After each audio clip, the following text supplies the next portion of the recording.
Mop-up operations are underway in some hotspots in Simon's Town following wildfires that have ravaged thousands of hectares of land. The fire, which has been burning for 3 days, has led to the evacuation of 96 homes in Stonehaven. So far, no injuries have been reported and there's been no damage to property. Minister of Forestry, Fisheries and Environment, Barbara Creasy, says the fire is still active in some areas.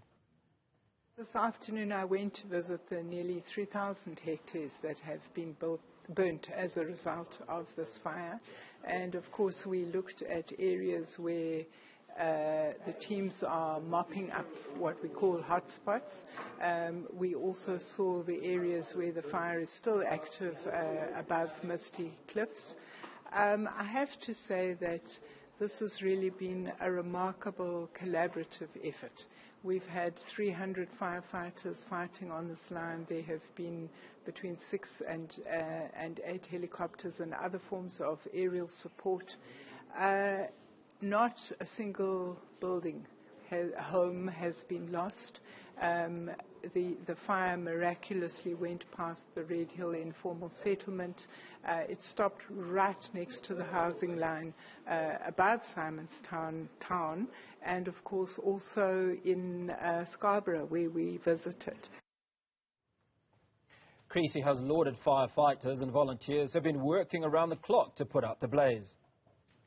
One has to pay tribute to these men and women from sandparks, from working on fire, from the city of Cape Town, the province, the volunteer firefighters who've been working. And of course, you know, if you can show your viewers behind me, these are donations from ordinary citizens. We've been here for about half an hour and there has just been this steady stream of donations to make sure that our firemen and women are eating, to make sure that they are hydrated and they're able to do their jobs. Minister Creasy says she empathises with people who've been forced to evacuate their homes due to the wildfires. She recounts having to leave her house after the fire broke out.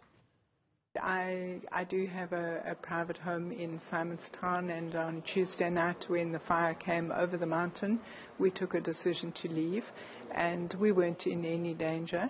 But I know what it feels like to lock the door of your home and not know whether it will still be there tomorrow morning. And I think that this is anxiety that many people have been experiencing at this time.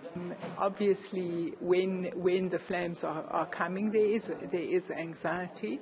Of course, there's also, as I've explained, this incredible outpouring of support and of a community standing together in the face of difficulty. And of course, that's the South African way.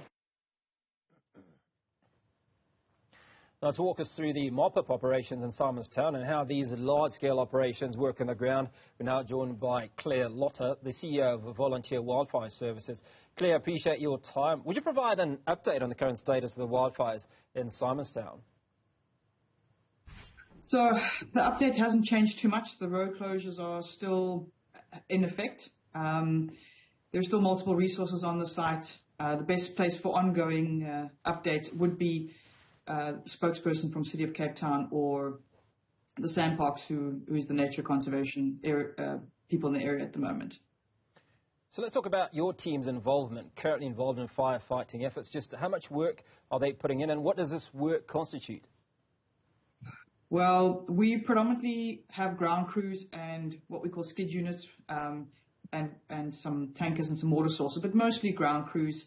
And we've had crews day and night from when the fire was first reported, which was Tuesday. So we've had multiple crews out there. We have guys coming off the line now, and there'll be more guys going in tonight. So it's generally 12-hour shifts, sometimes longer, and it is quite a strenuous exercise because we do have to hike up into the mountains to fight the flames face on or head on, yes. Well, I don't imagine it's an easy task, as you suggest, but it's been blazing for 3 days, so it must be a pretty big fire. What are the challenges of trying to put out a fire that goes on for so long? I think especially when you have the winds we do and the wind changes direction, often you'll get spot fires that happen, and then you have to remove resources to go take care of that. with a complex incident like this, you have fire on different fronts. So it's where to put your resources when, and that's going to achieve the best results. And those decisions are made by the jock. So it is complex. It is forever changing. It's most of the time not that predictable. So it's not an easy task. Now, you're the chief executive of Volunteer Wildfire Services. So let's talk about the work that you do and the work of those that are members of your team. They're volunteers. So just how much training do they go through, and how much of this is a sacrifice? I mean, we're talking as volunteers.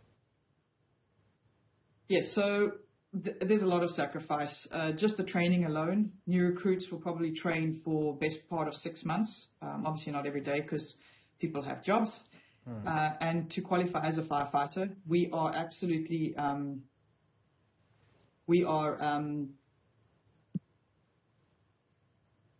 obviously qualifying every single year. All our firefighters have to re-qualify. And the new recruits take about 6 months to qualify, and you are qualifying as a wildland firefighter. So it's not a weekend warrior job. It's not something that's less than or half of what is needed. It is a full requirement of a wildland firefighter. We believe training provides part of our safety, because the more you know, the more you understand what you're doing. So the training is fairly competent and fairly lengthy in what we do, yes. And the type of resources that are used, I mean, what type of equipment and personnel are currently deployed in the affected areas? Besides the firefighters, and because we're ground crew, we generally use beaters, rake hose. When we can get water sources or water supply to where we are, we'll do that. A lot of the time we work in tandem with the choppers. They'll drop and we continue, making sure the flames stay down and they don't reignite. We have a lot of personnel behind the scenes. Our crews need to be fed. We have people that are doing the logistics, receiving donations from the public. We have a planning section as well that does the full function of planning, mapping the burn, that kind of thing. There's quite a lot that goes on around having firefighters on the fire line as well. Marketing for what we do, being an organization as well. We do rely heavily on people knowing who we are and being able to support us. That's a big function of what we do, because we need finances to do what we do and what our volunteers love doing. And I just want to take you back a little bit to some of the conversations that you and your team are having, or the team is having with the team leaders having with the team members, with the firefighters before they go out. What are those conversations? I mean, I'd imagine you talk about safety, you talk about the risk involved and what areas they need to cover. What are some of the other things that you will talk about before these brave men and women, go out and try and extinguish this fire? So, yes, safety is always the first thing. One of our key things is to check in with our crew and to make sure that everyone is feeling up for the task. Because sometimes, you're quite high up the mountain and, not feeling well, it does place your team under risk. So a lot of it is how are we feeling, especially on these multiple day events, because a lot of the firefighters are not just going out once, they're going out regularly with the right amount of rest. That is also something we ensure. And also about having nutrition, checking our kit checks. There is a debrief that happens, or a briefing that happens before going out. So, what can the crew expect? Where's the fire now? What have been the risks? What have transpired in the previous shift? All these kinds of information is passed to the new team going in, so they go in well prepared. In terms of talking about the job that needs to be done, well, that happens with our training, and we need to trust all the training we've been through prepares us for what we're about to endeavour. I quite like the fact that you're the chief executive of this operation and you're a woman. So let's talk about the gender balance of these volunteers. Is it a fair balance between men and women? I would say probably as fair as it's going to be. If you look at the world stats, roughly you're talking North America, Australia, the ratio of women's around about 10%. We boast up to nearly 34% women representation within our organization, which is very high comparatively. We're very proud of that. But just remember, when you're on the fire line, you're wearing flash hoods and people have no clue what gender, what color, who you are. You're just a person in a uniform doing the job the same as the person next to you. So this question wasn't touted at all to ability or inability. I think it's just marvellous, as I suggested. So let's talk about 34%, that figure that you've raised. How has South Africa so distinctively been able to achieve that number of women in this area compared to the other countries that you've mentioned where those numbers are generally lower? That would be a great question to be able to answer conclusively, because I think we could probably sell the formula. But I have to say, I think it's because we have amazing women in South Africa, because it's not just us. If you look at other agencies, the female rate is also very high. The percentages are well above anywhere else in the world. And I think that's due to our culture and due to, I think, how resilient and how great the women in South Africa are. A few moments ago, we listened to Barbara Creasy speaking about the number of volunteers that were coming through and giving support. Now, how can communities assist or support the volunteer wildfire services during such incidents? I mean, what are your expectations? What would you like to receive for those out there that would like to come and say, let us contribute if we can't physically participate?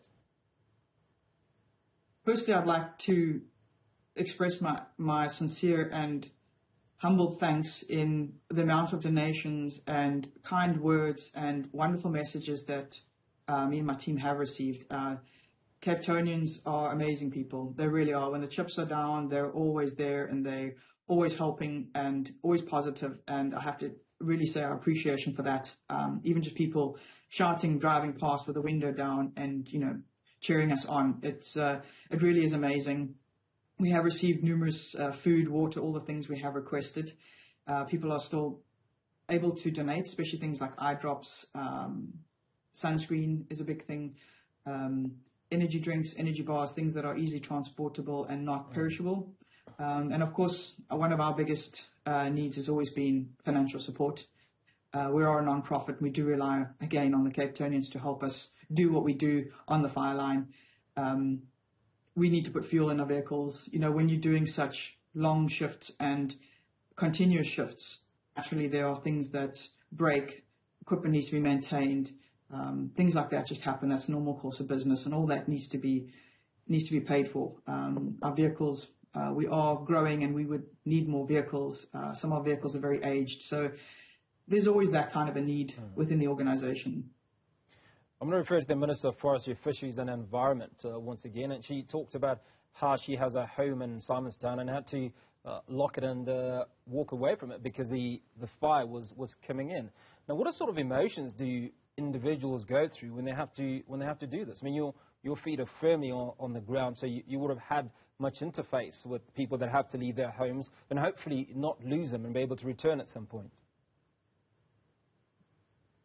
Yes, I think all the fire services that have been tending to this fire need to be congratulated, because I think they've done an amazing job in protecting the at-risk properties as well as they have. They have done an exceptional job in doing that.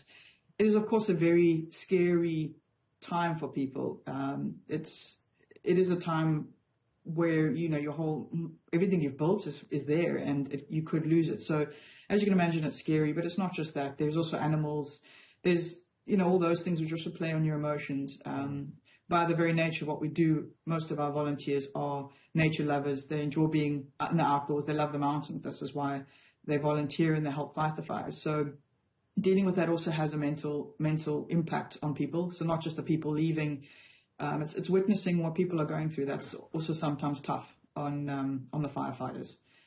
You're almost seeing people at their most vulnerable, and that is sometimes tough. Yeah.